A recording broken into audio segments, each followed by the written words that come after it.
This here is WWF legend, the Warlord, and I'm listening to Perched on the Top Rope. I like it.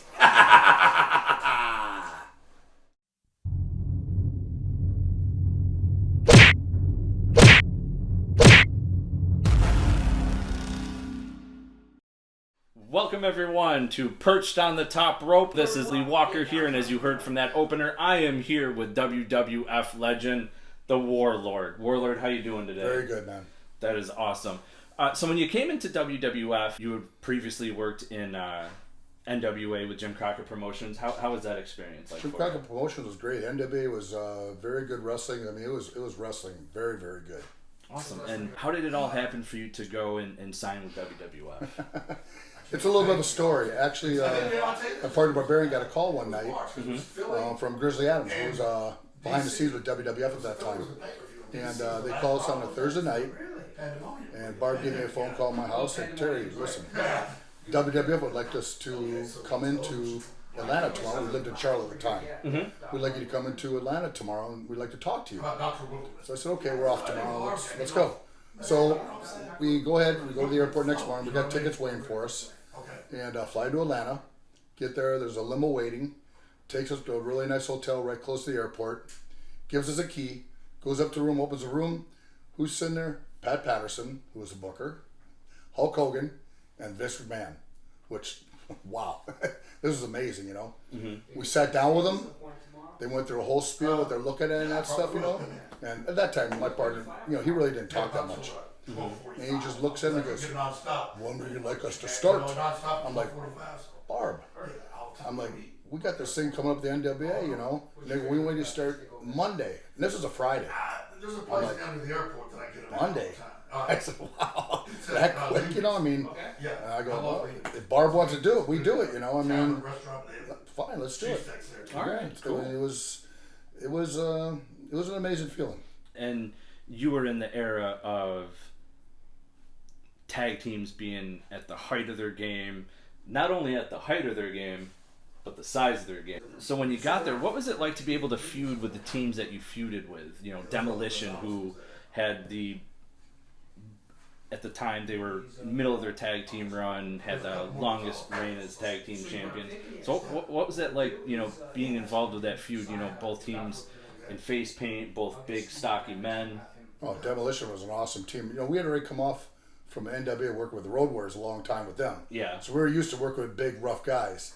And it was exciting. Listen, Demolition had a great gimmick. I thought it was one of the best gimmicks at that time until Undertaker came along, which is the best gimmick of all time. But they had one of the best gimmicks that I had ever seen with the mask, the music, everything and that stuff.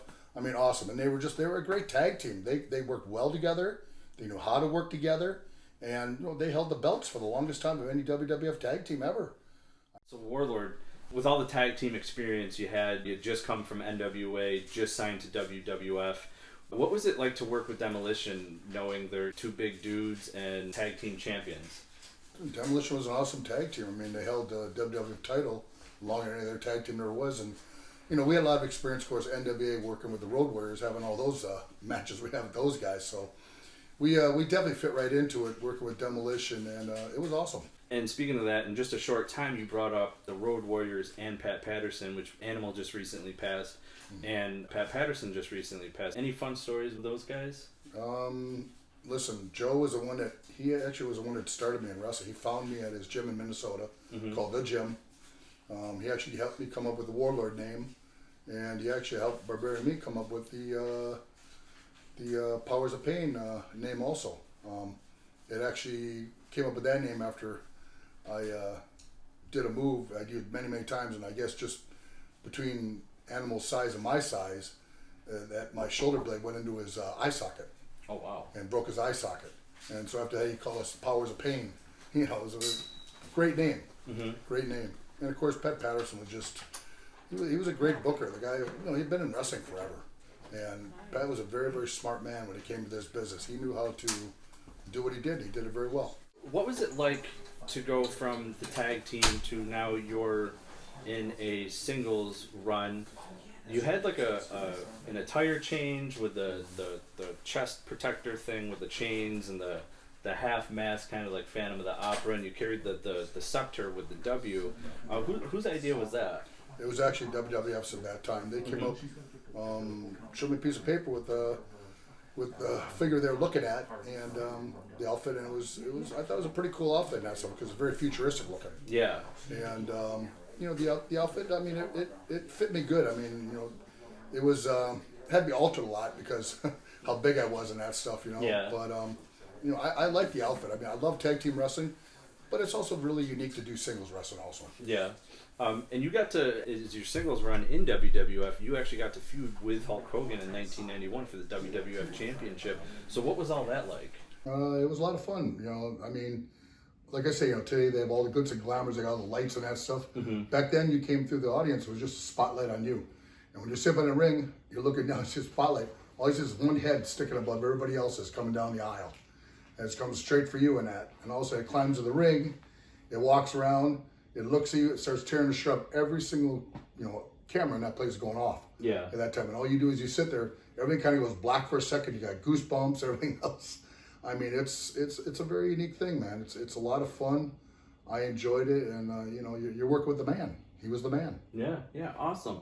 So we see you leave WWF in 1992. In 1995, you go to World Championship Wrestling. Did you enjoy your time in World Championship Wrestling? It was different. The outfits, they put us in masks, and everybody knew that was Barbarian and me. Mm-hmm. Everybody. I mean, everybody yelled in the ring, "Hey, Warlord, Barbarian!" I mean, it was no big secret in that stuff. Definitely was hard breathing in a mask.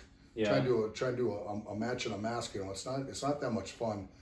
And really, I really didn't enjoy covering up the body because here you work so hard on your body and you're actually covered up with all this stuff. Yeah. It felt awkward. Now, did you like the change with the Warlord when you went from the face paint from the tag team to the stuff that you wore in WWF with the half mask and the scepter and everything? Yeah, I mean, I enjoyed it in that stuff, but I enjoyed it both ways. Right. I enjoyed the face paint, yeah, because it was neat putting on the face paint, but it was also neat wearing something that was very futuristic looking, that no one had worn something like that before in wrestling and that stuff. So it was unique. And speaking of that, you have various different action figures with the face paint and also with the mask thing. As you had, you have a LJN, you have a WWE Jakks Classic, but you also have my favorite line, the WWF Hasbro, and you also have WWE Elite. What's it like to see all those action figures and to, be, as Hulk Hogan would put it, immortalized in that sort of way? He says the exact words, immortalized. No matter whatever happens to me in life, whatever, I live forever. Because someone's always going to have one of those figures somewhere in this world on their shelf or someplace. There's always be figures. And like I say, you live forever. Hogan's exactly right. Yeah, and did you have a particular favorite figure of yours out of the four? I like the Hasbro one. The Hasbro one was really nice. I think Jakks did a very good job with theirs, and also I like the Mattel. I mean, I like them all. I think they've all done a very good job. Awesome. And good job. Now, when they send you the prototypes and the figures, did you keep any, or? I got some prototypes. Yeah, I kept everything that they sent me in that stuff. I kept those in special boxes. Those are going to all my kids, my grandkids, all that stuff. I saved everything for that. Even though we're in the middle of a pandemic, what have you been up to in 2020? 2020 has been a strange year. Of course, everybody knows pandemic and all that. Wrestling died for a while. Mm-hmm. No one really did until they started figuring out they can actually do virtual signings. Mm-hmm. And the virtual sign, ended up being a pretty good thing for people and that stuff. People really liked it in that. I know everybody liked to meet everybody in person because it's very special to be, the guys in person and that stuff after you see them on TV for so long. I stayed busy with, jobs here and there at the time. And now I'm, working back at the clubs again since October and, down in Florida. And, it's been good, man. We've had no issues, no nothing. Everything's been really good right now. Warlord, I want to thank you for taking the time out of your busy schedule to sit down and have this interview with me. And last but not least, I want to thank Nick of Captain's Corners, who graciously allowed me to do this interview with WWF legend, the Warlord. Make sure you go to Captain's Corners on Facebook and check out all the virtual signings that are coming up. Take care, and remember, fans, spoiler free's the way to be. Hey everyone, thanks for watching that video. If you liked what you saw, make sure you hit the like button and make sure you hit subscribe so you can get all our content here at Perched on the Top Rope. And fans, remember, spoiler free's the way to be. I'm out.